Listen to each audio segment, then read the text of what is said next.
of a shot of winning. We can beat anybody in the world, and I think we're going to win next Sunday.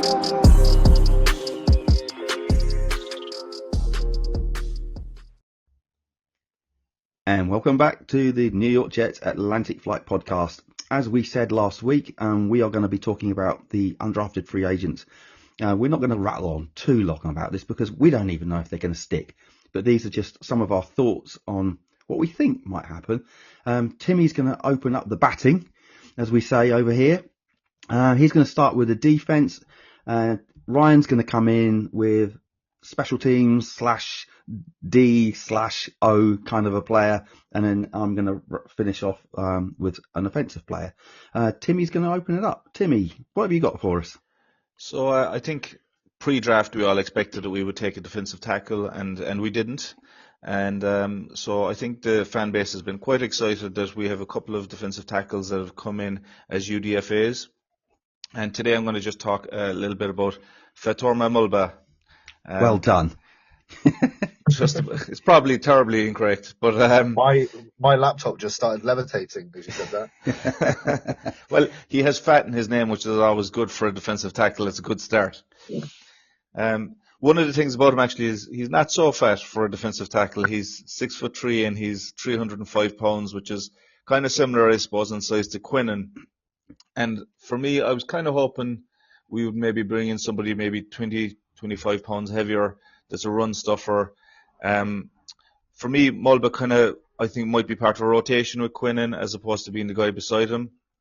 Not a big production out of college. He only had one sack. And I suppose when I was looking at him on tape, what was very interesting is he's very much been in a three-man front, which is different to what we expect to run, though there has been some murmurs that Glenn will rotate between a 3 and a 4. But as I was watching him, he seems to be, when you're up against 5 linemen, he seems to get smothered by 2 or 3 guys every time because he was kind of in the middle of the front as well. So maybe he might project to be a bit more productive in a 4-man front, potentially. So I think he might be a bit of a projection that way. Little bit inconsistent, I suppose, production-wise, as I said, which is why his UDFA. Looking at him and going through him, I kind of was, I felt okay about him. I felt he was probably somebody who lands in the practice squad. Then I had a look at Peyton Page, who's the other guy who's even smaller, 290, similar kind of traits, low production. He was the person when we took it as UDFA first I was most excited about because I was thinking about him being out of Clemson, big school, must be decent, but again, not massively overwhelming with when it came to him either, just a practice squad type of player. So why am I talking about Mulba is probably what you're asking, like, this is what we're supposed to be doing, talking about somebody who might project onto the squad. But then I looked at our projection for our 53-man squad, and you've Quinnen and Leonard Taylor and Byron Cohart, who's supposed to be having a decent camp, according to The Athletic. So they're kind of 3 guys who are probably locked in. And after that, it gets kind of funny. You've Derek Inadi, who, if you look at him in PFF, he's an overall grade of 35.8. You've Jay Tufel, who had a grade of 44.4 on PFF. And then you've Mathis, who, do I have his grade here? I do. He's like a 32.3. So it really weakens. So there's an extra spot there that's open. And even though, like, I think Mulba projects as probably on most squads in the NFL, somebody who ends up in the practice squad, I think that there's a path for him to make the squad with us because maybe he's a bit more productive in the 4-man front. He is an athletic guy, and maybe we can coach him up somehow. But I think at cutdowns, I'd be shocked if we don't bring in a defensive tackle. But if we don't, I think that there's a situation where Mulba in particular can make the team. I think looking at him, that's really concise. Thanks for that, Timmy. I think looking at Mulba, his build, for me, he's going to have to he's either going to have to take some weight off or he's going to have to put some weight on. Because I'm really struggling to see, because he's listed at 306 pounds at the moment.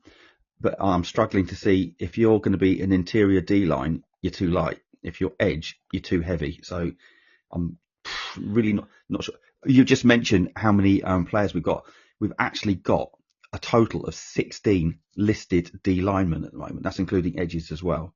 The one name that, as I scroll through, the one name that just keeps popping at me all the time is Michael Clemens. Are we going to see the back end of Michael Clemens this year? Doesn't feel like it. Just to say on Mulba, sorry, Ryan. Just to say on Mulba, he's actually the exact same size as Quinnen, right? So, but I think it's okay to be that size if you have a big guy beside you. And you can play like Quinnen.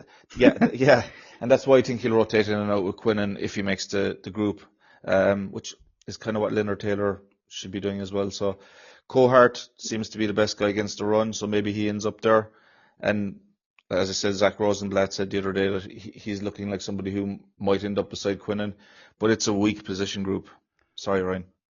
No, you're absolutely fine, Timmy. I think that like what you've said is correct. I mean, he does operate better in the run, which is what I suppose we've all been looking for and we've all been talking about, especially pre-draft.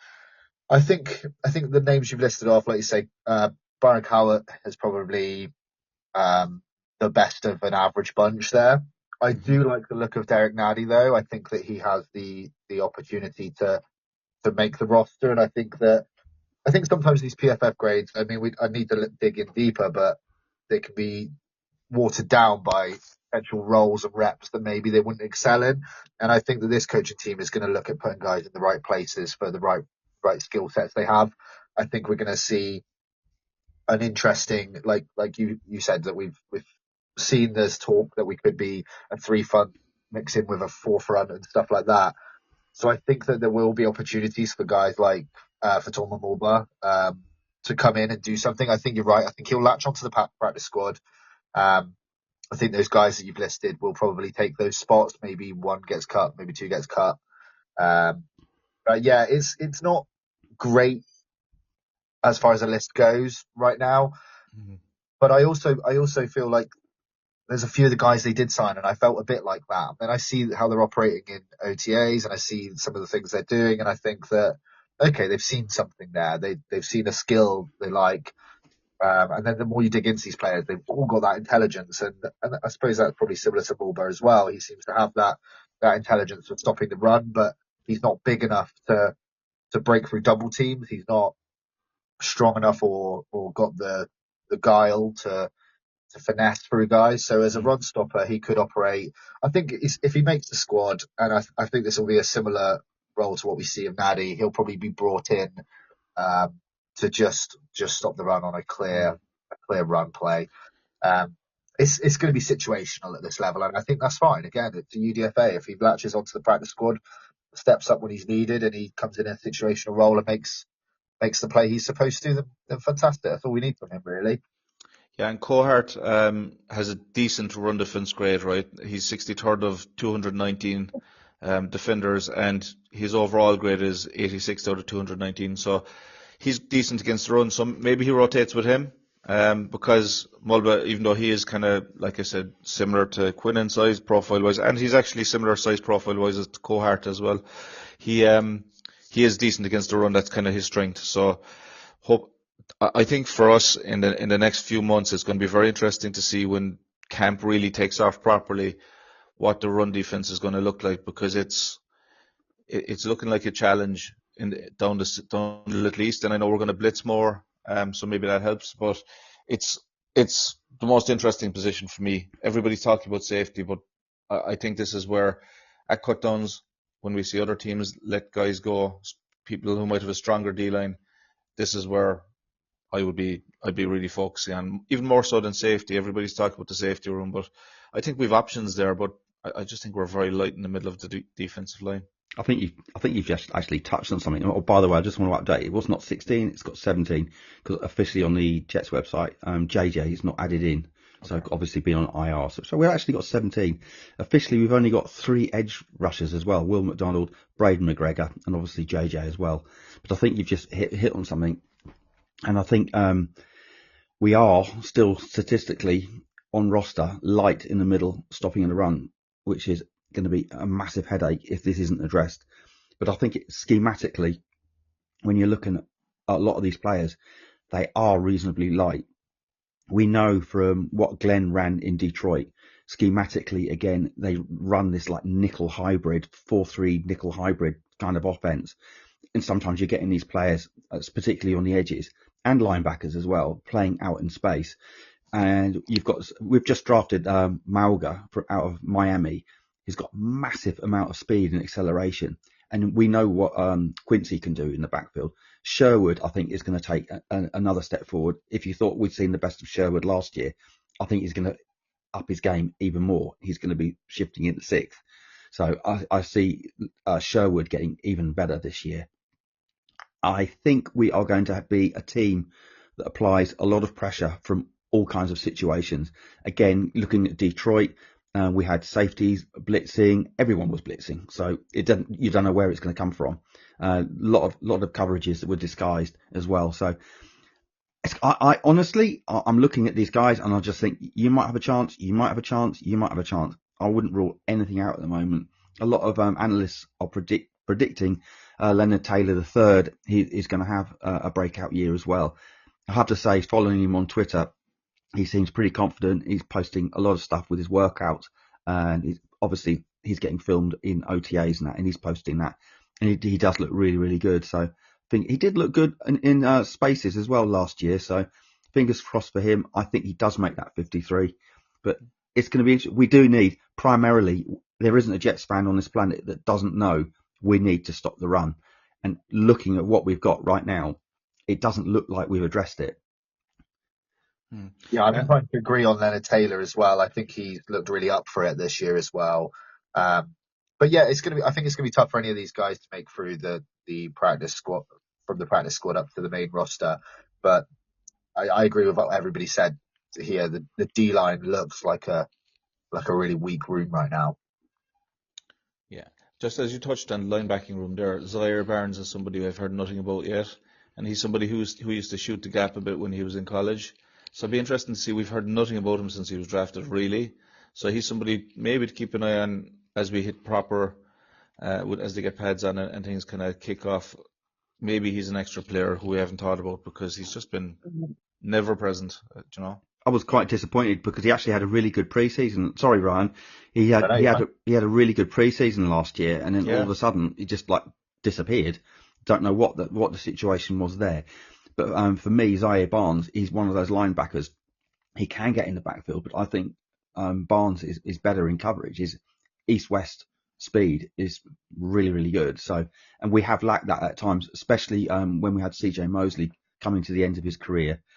Great player, by the way. Gonna really miss CJ. And I don't think Sherwood really is that kind of player. But I know I'd like to be proved wrong, but I still think we need that special coverage linebacker. Yeah. Chaz Surratt, another one. His obvious problem is he can't stay healthy. So I think you're right. There's going to be a lot of positions, particularly on this defense, that are going to be up for grabs. And who knows, we might see players playing in different positions that we hadn't even thought of. Yeah. And just why I think I wanted to bring him up is because, I mean, look at some of our former draftees that have just disappeared. It'd be interesting to see if a new regime, a new scheme might suit them, you know. Jamin Davis is somebody we haven't talked about probably much either, who has been brought in, and he seems to be one of our guys who's done well before with the Commanders, who might do something at the linebacker position. We're gone a bit left field. That's my fault. Sorry. You go left field. I mean, yeah, to be fair, I mean, there's stuff we could talk about in almost every position, isn't there? So for us to have limited it to kind of 3 areas today is ambitious anyway, especially the way we like to talk. But I mean, at least the next guy that I'm going to talk about, he does cover a multitude of positions and spaces and everything else. So I've written him down as a gunner because I believe his main role will be as a special teams gunner. Jamarcus Weston from Florida Gators. Surprise, surprise, one of my Gators guys. Surprise, surprise. So he's one of only 2 guys that stuck around from the 2019 class that transitioned from the Dan Mullen class into the Billy Napier rosters. So he stuck around for a long time with the Gators. In 2022, He was playing as a wide receiver with them. So this is under his Billy Napier time. So he was operating as a wide receiver. He did score a touchdown. I can't recall how many. I think it was just the one. Didn't really stick as wide receiver, but was helping on kick returns at the same time. As we say, if you can't operate on special teams, you're probably not going to keep a job. And then he transitioned to safety in 2023, and again he still operated on special teams, did a bit of gunning there, and in 2024 he moved to linebacker slash edge, operating more as an edge than a linebacker, but he did do what he had to. And again, he operated as a gunner on special teams. And 10 of his 16 solo tackles came from special teams plays. He had one career sack, which came at edge. And yeah, he just strikes me as a guy, we've been missing that gunner type since Justin Hardy left. Don't get me wrong, Irv Charles does a very good job, but I feel like you need more than one great gunner in any decent special teams operation. And I feel like we're missing that. I think there's a chance he latches on here. He was a 3-star recruit. He's currently sitting at about 230 to 235 pounds, 6'3". He achieves a top speed of between 22.5 to 23 miles per hour, which is up there with the likes of Smith, Aaron Smith. It's not far off it. However, his 40 time is only a 4.59. I say only like that's not rapid. 4.5940 at his pro day, and his maximum bench is 425 pounds, Only. which is insane strength. And across his time with the Gators, he played 608 special team snaps, which is an absolute boatload. He's one of these guys. He's got a selfless attitude. He's intelligent. He's athletic. He understands both sides of the ball as well as special teams. The guy ticks a lot of boxes for what this coaching staff's looking for. And I think we in this podcast, we all respect special teams. We all appreciate special teams. And there are fans, players, teams, whatever out there that maybe don't give it the same credence it deserves. But I think this coaching staff will. I think they're already showing with Chris Banjo that they want to have a unit that operates at the highest level on special teams. And I think we're going to get some very exciting stuff happening because let's be frank, if we've got, let's say Kai Kroger is doing these trick plays and we've got a gunner that has also played wide receiver, so he can catch. He's played safety, so we know he can catch there as well. But he's also got that speed and that quickness. And we've got Irv Charles on the other side, who has also operated as a wide receiver before. He also has the ability to stretch defenses with his speed. And I'm sorry, but we're switching out a punt where they're going to be gunning and suddenly he's launching it downfield to these guys. It opens up different possibilities. I think having these guys that have multi-skill sets and different traits that work in different areas of the game, I think is incredible. And I'm really excited about our special teams for this year if we bring the right guys in. And I think Jamarcus West, his best opportunity to make this 53-man roster is to be the out-and-out best gunner we have. He's got some. There's another guy that you just left off as well. I'll just keep ranting about this guy. I am in a. I'm on a Mexican wave of one doing this. It's Marcelino McCrary Ball, number 41, if you want. He was the guy who sprung Kini Nwango. I think however long that kick return was it 98-yard kick return or whatever? Wasn't it? Yeah, he sprung him. So without that, but he is also a really, really good gunner. He's been in a lot of the top tackles. When the ball pops out, he always seems to be in and around the play, making stuff happen. He's just one of those players for me that's just right place, right time, causing all kinds of problems. I just want to go back to Chris Banjo as well. There's all kinds of links into the Jets past as well. So when Aaron Glenn was playing in 2001, Mike Westhoff was Aaron Glenn's special teams coach. Fast forward, Chris Banjo then worked under Mike Westhoff last year, 2024, under Mike Westhoff. So there's all these like little links that are turning full circle. So it's quite interesting. We are all advocates of special teams on here. It is one of the phases of the game. It is super important. Give your offense the best starting spot and all the rest of it. But we love special teams on here. Timmy, do we love special teams?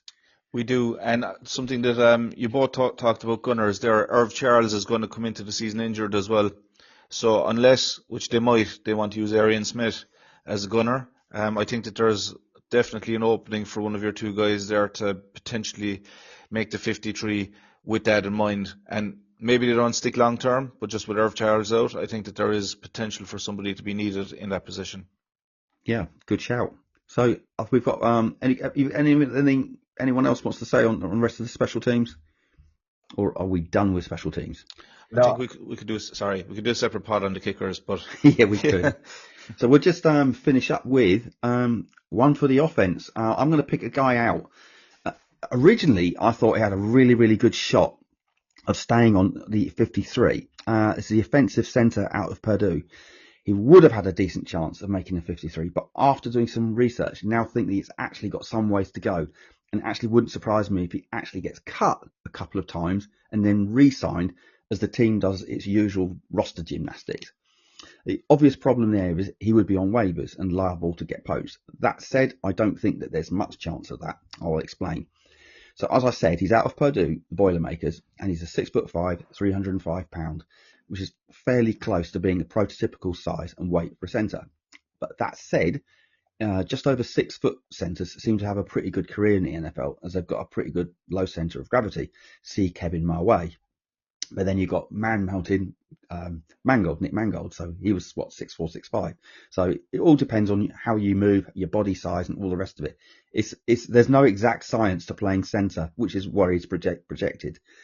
Schematically, he's a zone scheme centre and works well in sussing out where to block on the move, which is helpful in the run game, especially getting to the second level.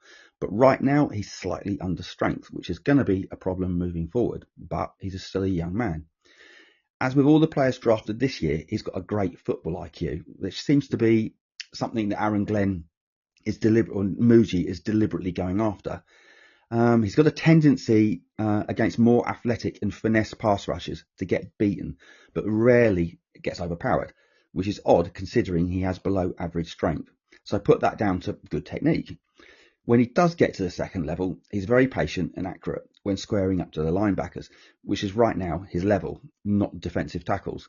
As we seem to be a run-first team, this year he's more suited right now to being a run blocker. But whether or not this will translate into any of the other interior line positions remains to be seen. At no stage do I see him as an offensive tackle, not a chance. But he's got good footwork, and again, like with all the other draft picks we've got this year, he's got a great work ethic. He's not afraid to come in early, be the last to leave, and he's always around the coaches. So that's really good to see too. Talking of coaches, now Keith Carter has moved on. Yay.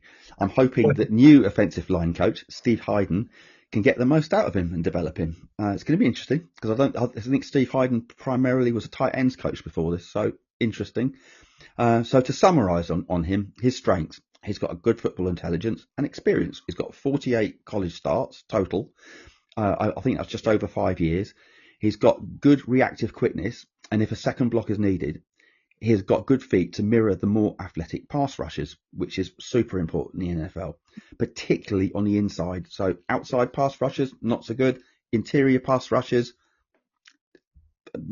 well, pick your poison. Weaknesses. It seems at times he doesn't know what to do with his arms. He looks a bit wingy. Sometimes they stick out too far from his body, which will get him leveraged out of the play, particularly his elbows. So his arms aren't out straight in front of him. They seem to stick out kind of sideways. That was the first thing I noticed when watching him. I don't know, he looked like he was doing the Birdie song or something sometimes. But because his lack of strength, it's limited to what scheme he can play. So right now, he can only play in zone. If he's going to play in the NFL, he's going to have to build up his strength and learn how to counter pass rushers, particularly the power rushers. Sometimes he engages too long, leaving his assignment gap open. But right now, he's obviously behind Max Mitchell, for who me is the weakest offensive lineman. And we've got a returning Carter Warren, who's a little bit more up on Max Mitchell, in my opinion. But in my opinion, there is going to be a gap on this 53 unless we pick up another offensive lineman in waivers. I was also going to do something on Leander Wiegland, who is been allocated to us from the international player program from Germany. He's 6'5", 291 pounds. He's going to stick on the practice squad because you get an extra spot on your practice squad. So he will stick around. So there's no point in saying, is he going to make the 53? He is still very much a project player. But unlike Hartwig, Weigand, I don't know if that's how you pronounce his name.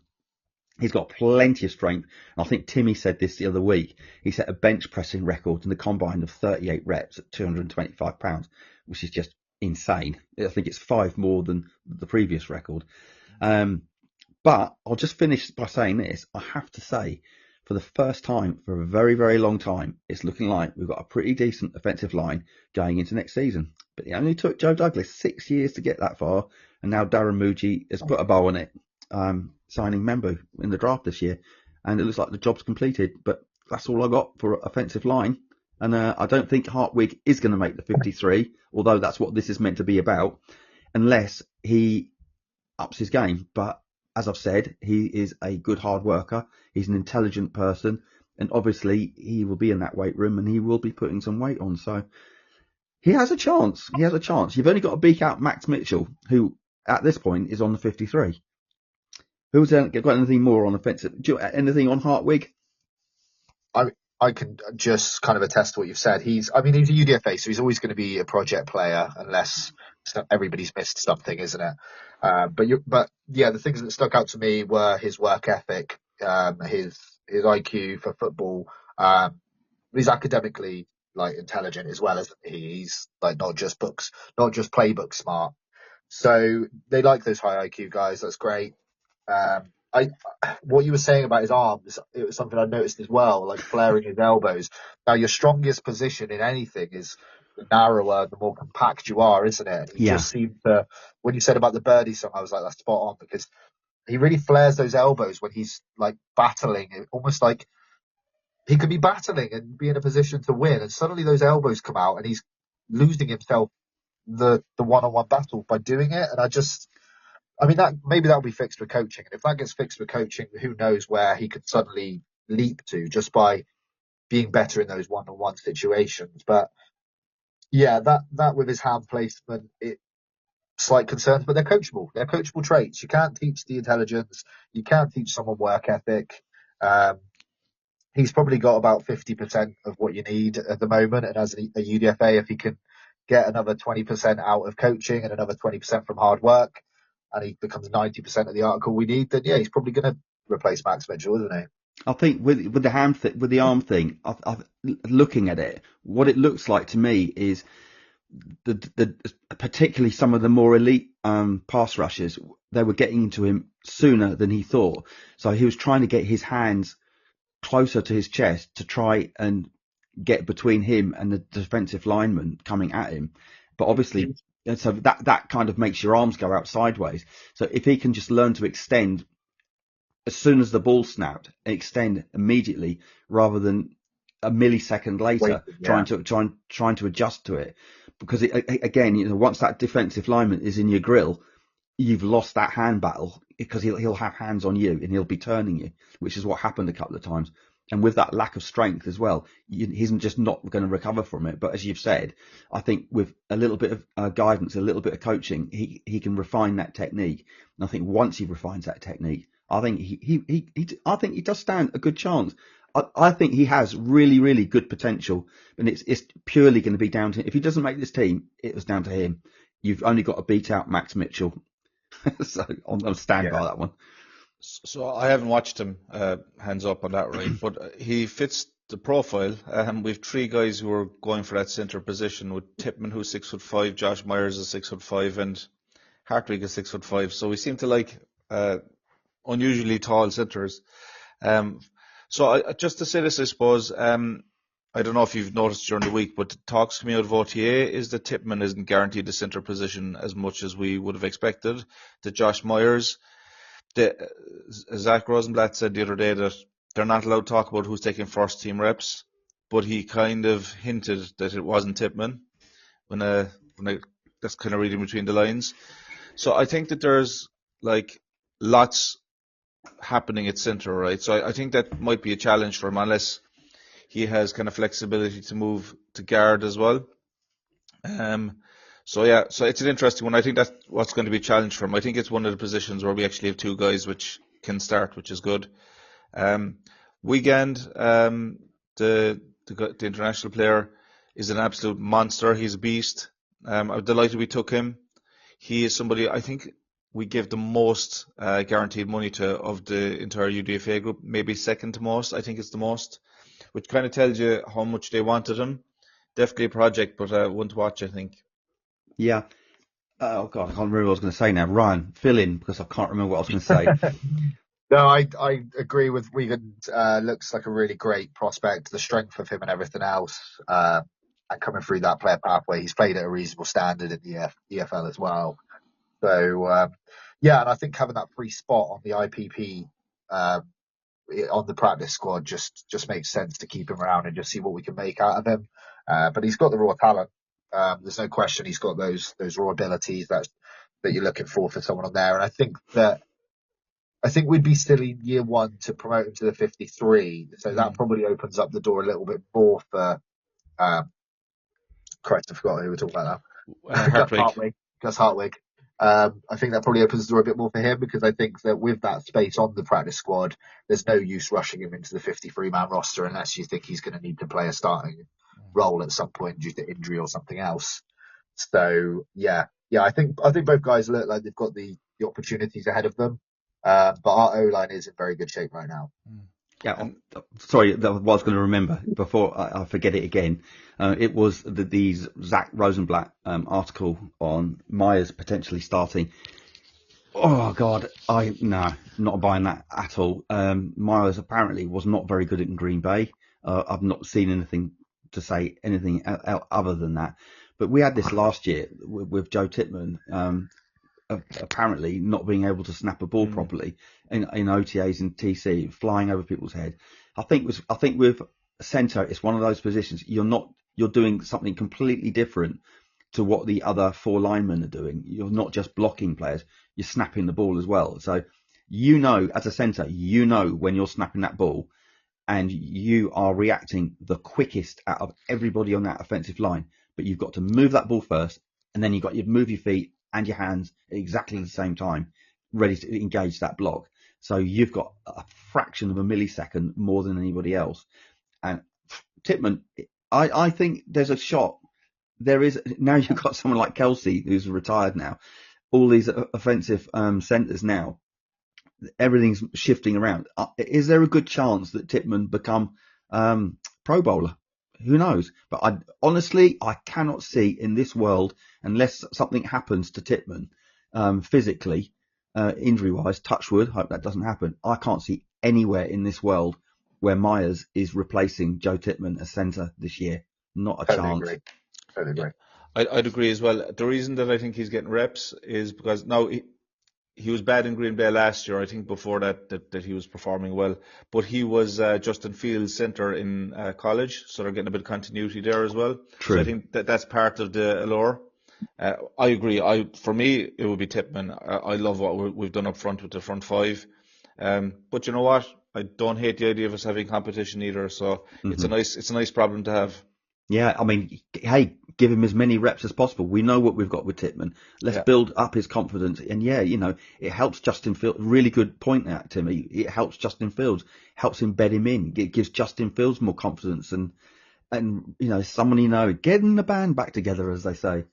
So all this is really, really good. Positive stuff. I love what Aaron Glenn is doing in OTAs at the moment. I've got to say this, when we will touch on OTAs when we've got a bit more meat on the bone to talk about. But I love what Aaron Glenn's doing in OTAs at the moment, to the point where you've got Quinnen. He wrote, didn't he, on Twitter a while back that, God, I suppose we're on a rebuild again, and he made some negative comments about Aaron Rodgers moving on. But that is now been reflected in how many people turned up for OTAs. 100%. No one missed OTAs. 100% turnout. So that tells you everything you need to know. This team is buying into Aaron Glenn's narrative of what this team should be and where the vision is on where they're going. So you've got to love that, haven't you? Yeah, I think it's fantastic. I was reading a bit the other day and watching a few of the interviews and stuff, and yeah, it's great seeing that there's such a big turnout. There's none of this off-field drama. We've got the rookies signed to their contracts nice and early. Yeah, I don't know. Are we missing the drama? No, probably not. No, but there still is drama because Pittsburgh Steelers fans have got it. Is he or isn't he? Oh, I was reading this morning that a certain ex-Jets QB that seems to be lingering around for the Steelers has another conspiracy theory surrounding HIV now. So, do you know what? I'm just glad that circus has packed up and left town. And big shout out to Dan Hanses, who I can't read out what he put on Twitter, but just go and check out Dan Hanses' Twitter feed, and it was basically shut the up in reflection to that certain ex-Jets QB. So, well played. Seeing if we've got a little bit of time still, shall we stick with the offense and just talk a little bit about the three-headed monster of UDFA wide receivers? Oh, go on then. So, I'll just list out the three wide receivers that I suppose are in play from the UDFA situation. So we've got Jamal Pritchett, who I know you were big on heading into the draft, Gus. Yeah. And I apologise, I forget the school he's come from. I want to say Southern Miss, but I think I'm wrong there. And then we've got Quentin Skinner out of Kansas Jayhawks and Demare Miller from Rutgers. They're the three main guys, I suppose, from UDFA because they all got quite big signing bonuses, didn't they? Mm-hmm. It's Southern Alabama. Southern Alabama, that's it. I knew it was one of them. So interestingly, there's always the talk, follow the money, isn't there? We like the phrase here. Now they all had virtually identical contracts they signed, 3 years, just under $3 million. But the interesting part is actually the guarantee at signing for each of them. So if we start with Jamal Pritchett, he was guaranteed $107,500 at signing. Now that is the dead cap if we cut him. Quentin Skinner got a bit more at $185,000 at signing. Again, that's the dead cap if we cut him. And Demare Miller got the least of them, and he only got $75,000. Now, those in relative terms, those are quite small numbers. So we could cut all three, and it's less than $500,000. And are we bothered? But the reality is, one of those guys probably has a shot at making the roster. But what's interesting with them is, whilst they're all kind of different in size and shape and everything else, they've all got similar traits. They've all got this speed, this ability to stretch the field, take the roof off, as you like to say. But interestingly, I see that Demare Miller seems to have the similar issues to what Arian Smith does. Loses focus at the catch point, drops balls, stuff like that, but operates out the slot and can totally explode out of his stance with great twitchy feet. So he's probably the most akin to Arian Smith, so probably the least chance of latching on if Arian Smith sticks about. But personally, my favourite of the three is Quentin Skinner at 6'5", 195 pounds. He probably needs to put a little bit of weight on so he can bully a little bit in contact, in press, or anything like that. But yeah, do we think any of these guys make it, or do we think that the combination of what we've got now of G5, Reynolds, Smith, Corley, and whoever else I'm not thinking of the top of my head is actually the nucleus we're going to run with? I think if anyone out of those three is going to make it, I'm not that familiar with Skinner, but I can tell you about Pritchett. Pritchett can make all the catches. Obviously, he's not from one of the bigger schools, but he can make those catches. And we say this all the time, especially on this podcast. If you're not going to do special teams, you're going to be limited on what you can do, and you probably won't be on the team. He is a punt returner as well. And as we know, our punt return was not that good. So we've got a kickoff. Is Gibson going to be? I hope Gibson isn't our punt returner or our kick returner. I would like to see Nwangu do our kick returns, and I would give a fair shout out to Pritchett to do the punt returns. But so he is a special teamer, so he does have a chance of making it. Yeah, I mean, I think in reality, I am concerned about the amount of videos that are coming out of Gibson catching passes from Justin Fields. I won't lie. But I do believe that from what I've seen on tape of Quentin Skinner, he will be able to prove useful to us in the offense. I don't believe he's going to be one of the starting receivers. He's going to be a rotational option. I think that would be the same with Jamal Pritchett as well if we bring him in instead. I think they can operate on special teams as well. But I think realistically, like, if they like something in Gibson, he probably does stick on, which does make me a bit sad because I don't think he's good enough for that. And I agree with you. I think Iguanu will do a better job on returns. And I think there are some other guys that we've got in the camp now that will probably operate better as well. And I'd rather not carry that body if he can't operate well enough as a wide receiver as well, or a running back like Wangu will. So I think Pritchett or Skinner, I'd prefer to come in and operate on special teams with the opportunity for them to do something as an additional wide receiver as well in specific snaps. I think Damari Miller is probably the weakest of the three, unless there's something that I'm not seeing, then I think he's probably the first cut candidate of those three guys. Mm-hmm. We've got Brandon Smith. He is on roster now, isn't? And Josh Reynolds. I think there's going to be a camp battle for wide receiver. I really do. Just because you're a veteran, and obviously you do need veterans, but we've got the ultimate veteran in Garrett Wilson, so it's going to be interesting. Who do you think right now would stick as a wide receiver on this roster? So going through them now, what I can see in front of me, so we've got Pokey Wilson, I don't think so. Garrett Wilson, obviously. Brandon Smith, probably. Aaron Smith, definitely, just got him. Josh Reynolds, definitely. Jamal Pritchett, probably practice squad, but you never know. Demare Miller, I don't think so. Alan Lazard, I think gets traded.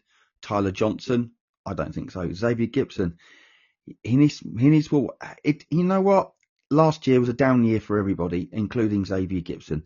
If he can knuckle down and change his work ethic, really, really get his face in the books and grind, I think he does have a chance to do it. I don't want to see him catching punts. I don't want to see him taking kickoffs back. Just concentrate on being a receiver. Malachi Corley, who this account is a stan of, he is going to make it. And I think I speak for all of us when we hope he gets an extended role and doing what he does best and doing that yak thing, end arounds and all those little gadgety type plays. We've got a couple of players now that can do that. And then, as you've said, Irv Charles, he is more than likely going to start on injured reserve, so he won't make making the 53. And then you've got Quinton Skinner, bubble. He's on the bubble, possibly practice squad again. So I can see two of them making the practice squad and possibly one making the 53. But it depends on what these veterans do as well, because if these veterans aren't doing what they should be doing, then it opens up the door for some of these younger guys. Because at the end of the day, I don't think we're not going to be talking playoffs or anything like that. This is a building year, isn't it? Where we're going to try and get as many wins under our belt. As long as we're in the game every game, I think that the fans will see that and that's acceptable. But anyone thinking, hey, we should be making the playoffs. It's been 14 years. Put that to the back of your mind, because that's not what this season's about. So we've talked about this in other areas on the roster about the D-line, linebackers, and wide receivers and the safeties. I think everything's open. I think we are going to be in for some pleasant surprises this year. Well, I hope anyway. Timmy. Yeah, I think. Sorry, I think Timmy's just away for the moment. So, yeah, I think Brandon Smith's an interesting one. I liked the look of him last year in camp and stuff like that. We never really got to see him actually operate. So, I suppose he'd probably be the dark horse, I guess, to make the roster ahead of some of the other guys, and I'd be okay with that. It's tough, isn't it? I'll let Timmy jump in here as he's back now and see what he says. Sorry, didn't realise I was muted. Basically, I think it's going to be done a bit to Tanner Engstrand and what he wants to do as well. Just looking at the wide receiver group that you're talking about, if we carry six, kind of along the lines of what you said, Gus, you've Garrett Wilson, Josh Reynolds, Lazard, who will probably stick because of his price point now, Corley, Arian Smith, and Tyler Johnson. It's hard to see any UDFA take any of those six positions. If we're to take a seventh, the one thing I'll say about those six, what you're missing is a speedy slot guy, because Arian Smith is probably going to be out wide.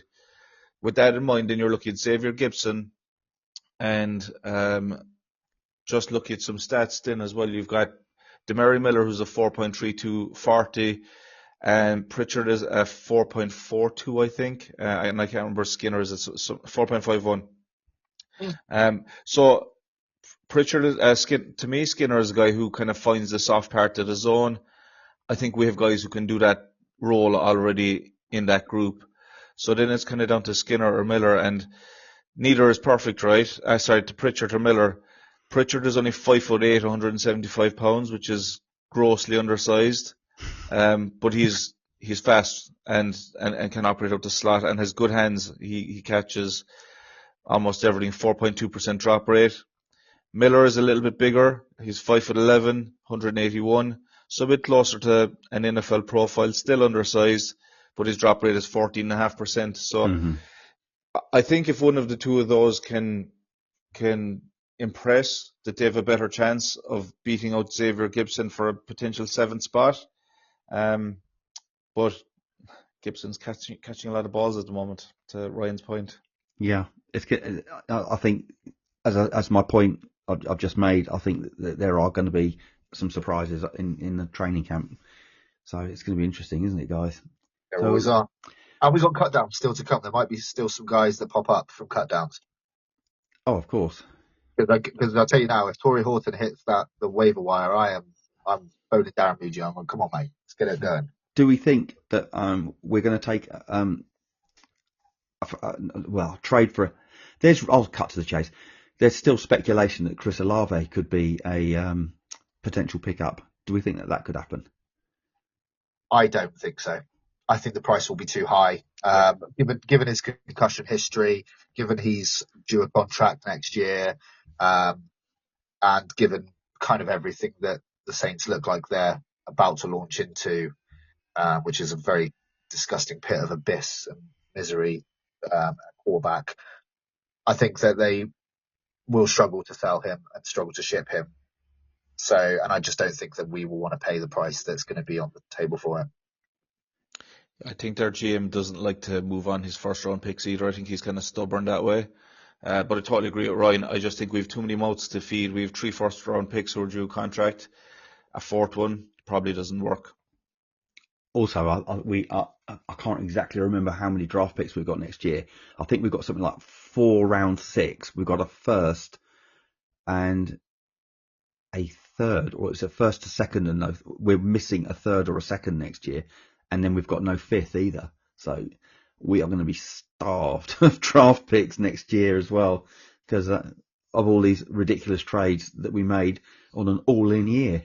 So the likes of Devontae Adams and that pass rusher who I will not name, Reddick, it came in and we lost picks there. So yeah, we're missing round 3, 5, and there's no round 7, but we've got 4 in round 6, as you say. So yeah, brilliant.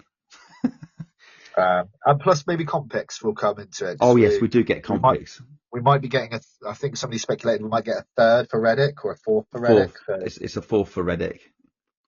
So yeah. I mean they've shown they don't mind moving up for the right guy already. So maybe next year you see those fixes in a 4 turn into a 3 or something like that. I don't know. Yeah. But they're not afraid to do it. Well, the way I'm looking at it is this: we all hope that Justin Fields becomes our QB1 and it shows significant growth, where we can go into next year's draft not needing to take a wide receiver. It's not a wide receiver, a quarterback. And if we end up picking in the top 10, that pick could become valuable because, as we know, as we think that we know, next year's draft should be quite a good quarterback group. So who knows? We might be in a place where someone wants to trade up with us and we can recoup picks that way. Who knows? But what will be. But gentlemen, we're going to wrap this one up. It's been a good podcast. We've talked about undrafted free agents. We've talked about people that may make the team, may not make the team. So it's been a great chat, and we'll do this again next week. Hopefully we'll have a bit more where we can go on and talk about some of the OTAs and who's looked good and who hasn't looked good. And as always, go Jets! Y'all know what to say. On 3. 1, 2, 3. And